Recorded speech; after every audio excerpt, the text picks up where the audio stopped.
What's up, everybody? Welcome to the Life Coach Zach podcast. I'm your host, Zach Rance, certified life coach, certified nutritionist, mental health advocate.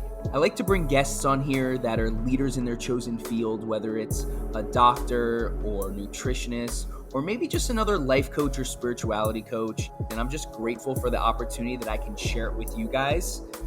I hope you enjoy. I would say thank you so much for taking the time to hop on today, my man. Yeah, for sure. Congrats on finishing Taren. the race. Yes, thank you. I appreciate that. It wasn't easy. It was very humbling doing a half-Ironman and getting my ass kicked. They never stop being humbling, man. They just keep kicking your ass no matter how fast or how far you go.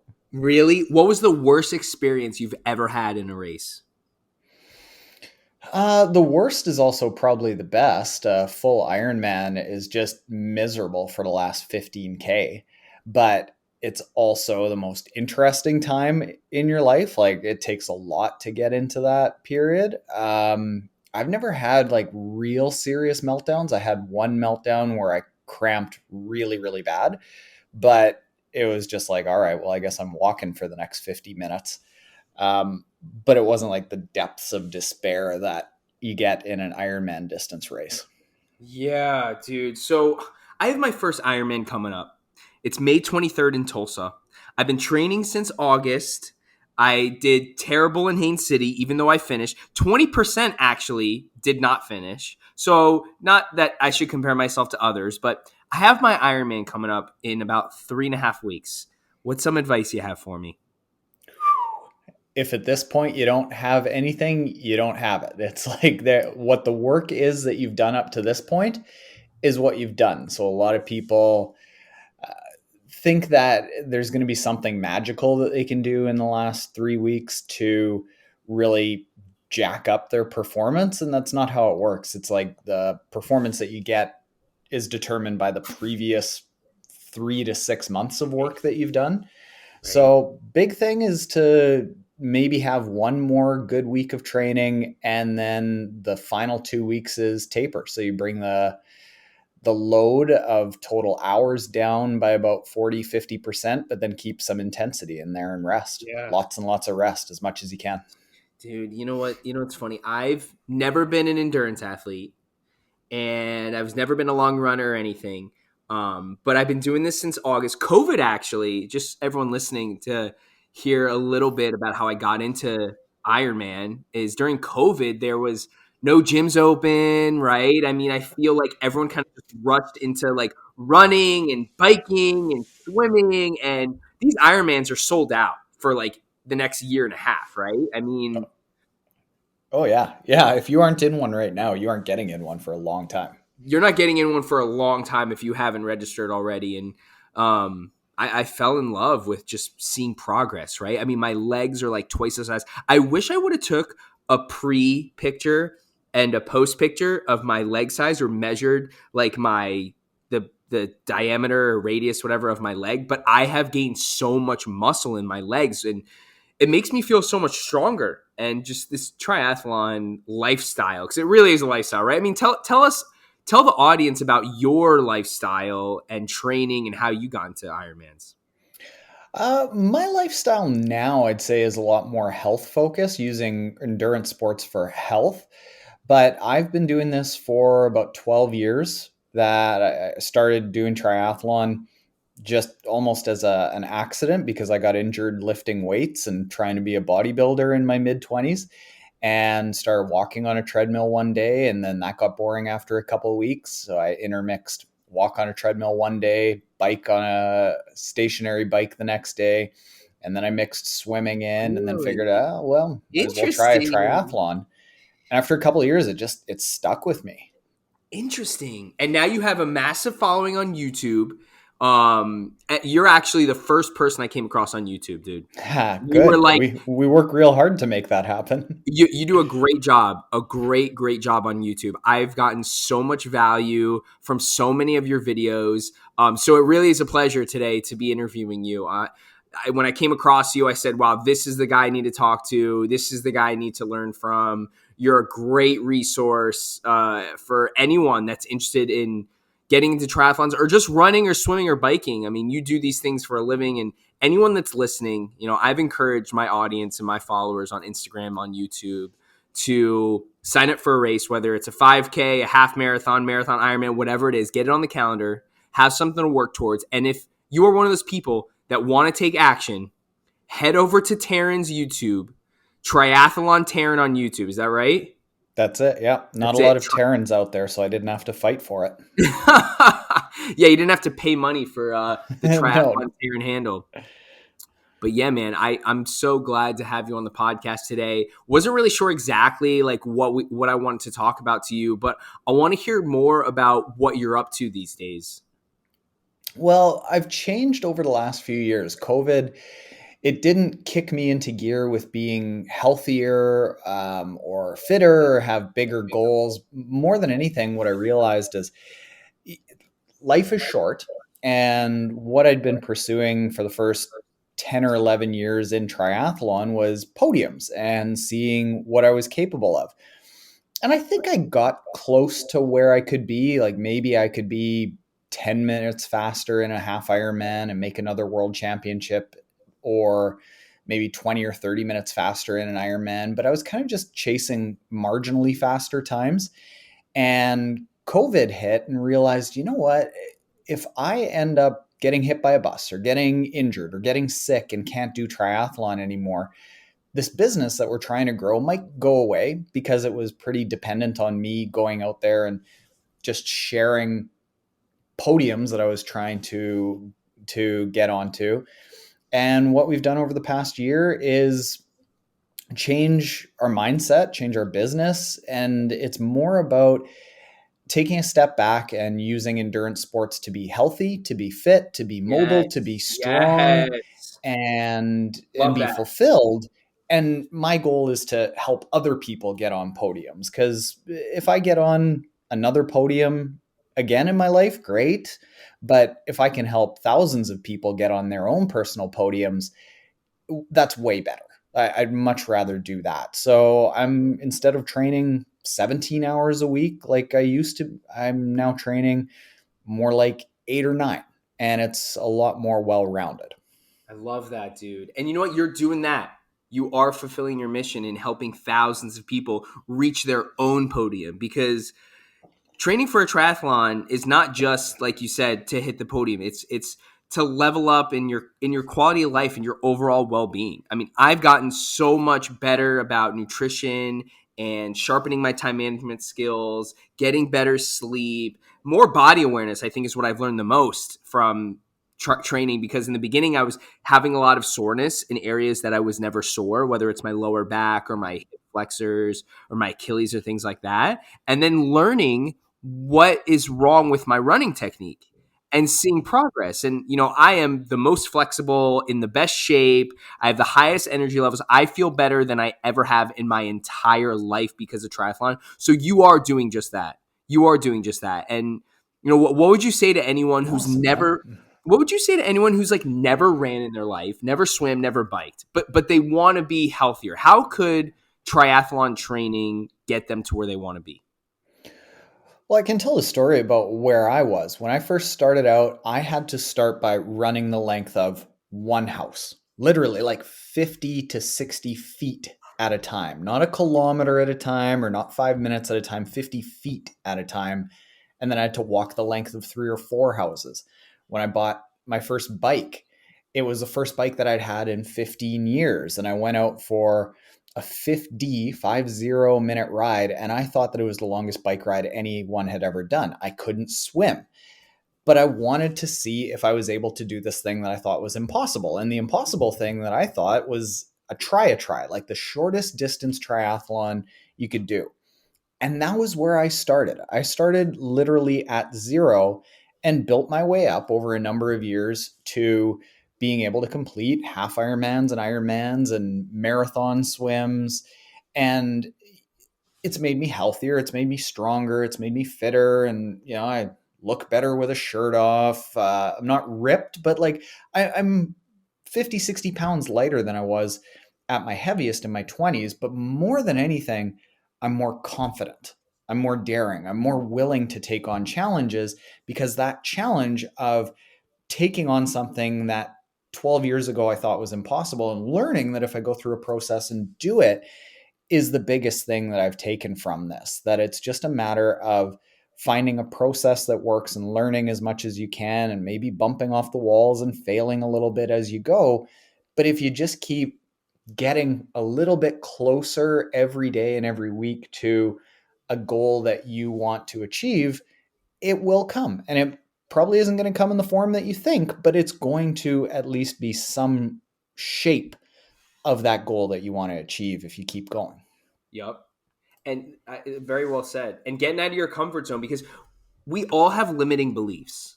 We all think that I can never run a marathon, right? I can't run a marathon. I can't do an Ironman. No chance, no way, no hell. But once we can break down some of those barriers and we can push the limits and push that fence around our house a little further out, we start gaining ground.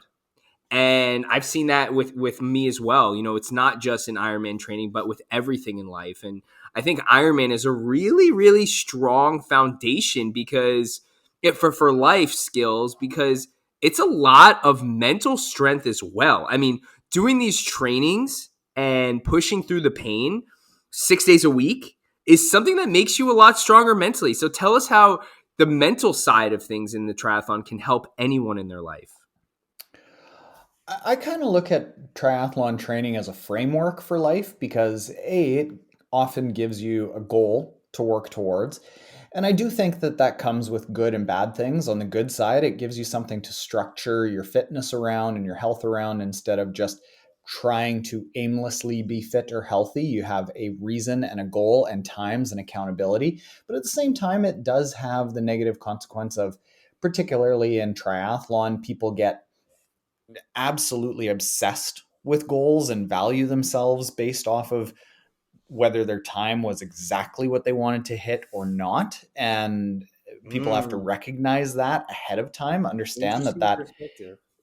yeah, I mean, that's kind of what I found over the last few years, as I found that I was approaching triathlon from the standpoint of like, success is determined by what my time is at a race, as opposed to success is determined by how much fun I have training and being challenged by the people and with the people around me.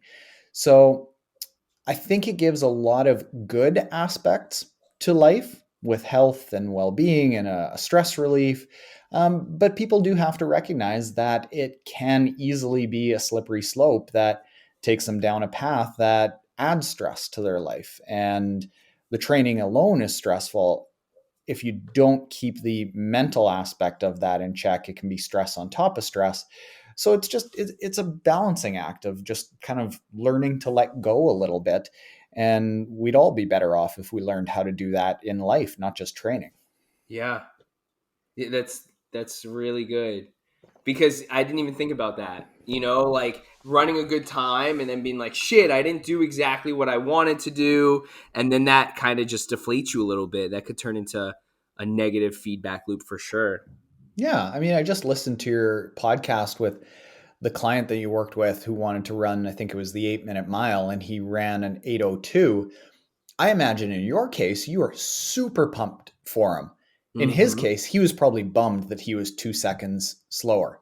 But Right. when it comes right down to it, what does it matter? Like, are you any different a person if Right. you run an 8:02 or a 7:59? That's No. it. But the vast majority of us, particularly Westerners, people in North America, that 3 seconds is everything to us. And that's Right. not a good thing. No, it's not. And you know what? As long as you're making progress in the right direction, as long as you're either, you know, eating better or getting better sleep or sharpening your time management skills or getting in better shape or feeling stronger inside your body, as long as we're making progress, that's really all that matters. Yeah. So, Yeah, exactly. That's more what I've gone towards. Now, granted, I'm kind of past the point of chasing personal bests and things like that. And chasing personal bests, there's a time for it. But I think as long as you recognize that there is a time that you're chasing personal bests, and that you have to support the spirituality side of it, the mental well-being, the life aspect of balancing life, fitness, and health. And that when you're going all in on two of those things, the third one is going to suffer. But how do you prop that up? And recognizing it is one of the first things that you've got to do. Mm-hmm. Man, I'm kind of nervous for my Ironman, Taren. You should be. But I also am envious of you that you don't know how rough it's going to be. Yeah, I have no idea how rough it's going to be, do I? No, no. Consider it like this. Consider it like what's your time goal? 17 hours.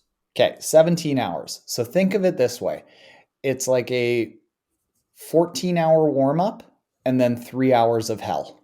Ugh. And if you think of it that way, that's probably going to be a successful day. If you Okay. expect it to be awful there in the last 3 hours, you're going to get what you're expecting. Yeah, But that's just part of the deal. absolutely. I'm a pretty good swimmer. Like I'm good in the water. I've been training like swimming like 2,500 yards like 4 days a week. And I'm okay on the bike. I'm not a strong runner though. But as long as I can get out of the water in like under an hour 50, hour 45, do a 7-hour bike ride, I got enough time for like a 6-hour marathon. Well, the good news is that an Ironman run is not really a run. It's more like a shuffle. And even some of the best athletes out there are going to spend a lot of time walking. So there's no shame in walking. Just get through it. It's going to be hard. It's going to be challenging. You're going to have a lot of low moments, and not low moments like, ooh, it's a low moment and boom, the race is over 15 minutes later. It's like, ooh, low moment and you still have 30K to go. Yeah. And that's part of the deal. So my only thing that I'm worried about a lot, but the main thing I'm worried about is I don't know how to change a tire tube. Ooh, you gotta get good at that in the next few weeks. Ay, ay, ay. Do you have a I YouTube video on that? probably have a couple, yeah. Okay.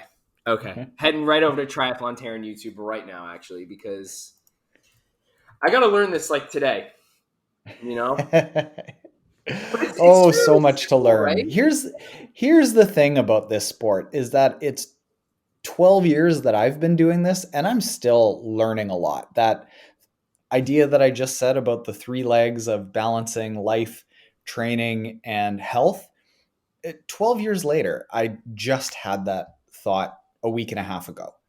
And I was struggling with, oh my goodness, why can't I execute this workout? Well, it's because I'm going all in on life, work, and health.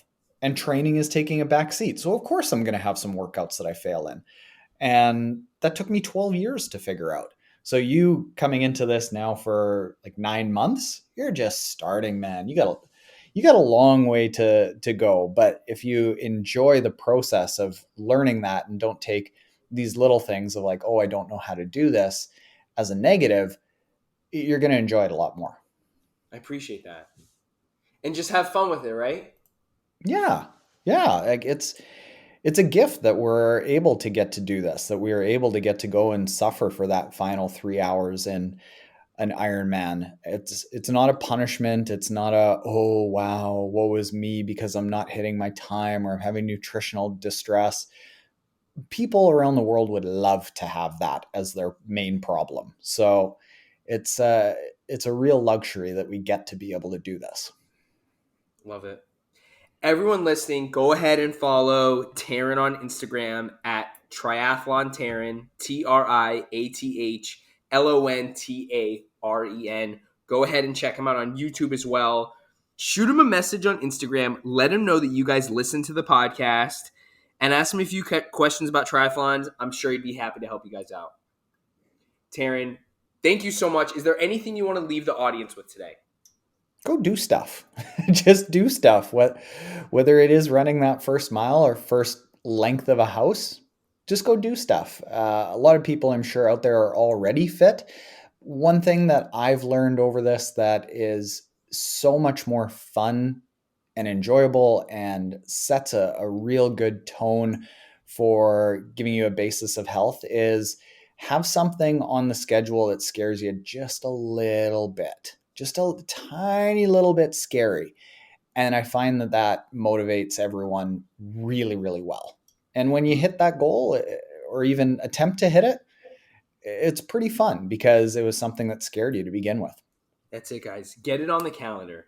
Get it on the calendar. 5K, 10K, half marathon, whatever it is. And shoot Taren a message and let her know you're going to start training. Taren, thank you so much again for stopping by today. And looking forward to connecting soon. Maybe after Tulsa, we'll reconnect on another podcast, and I'll let you know how it went. Good luck, man. Make You, yourself bro. proud.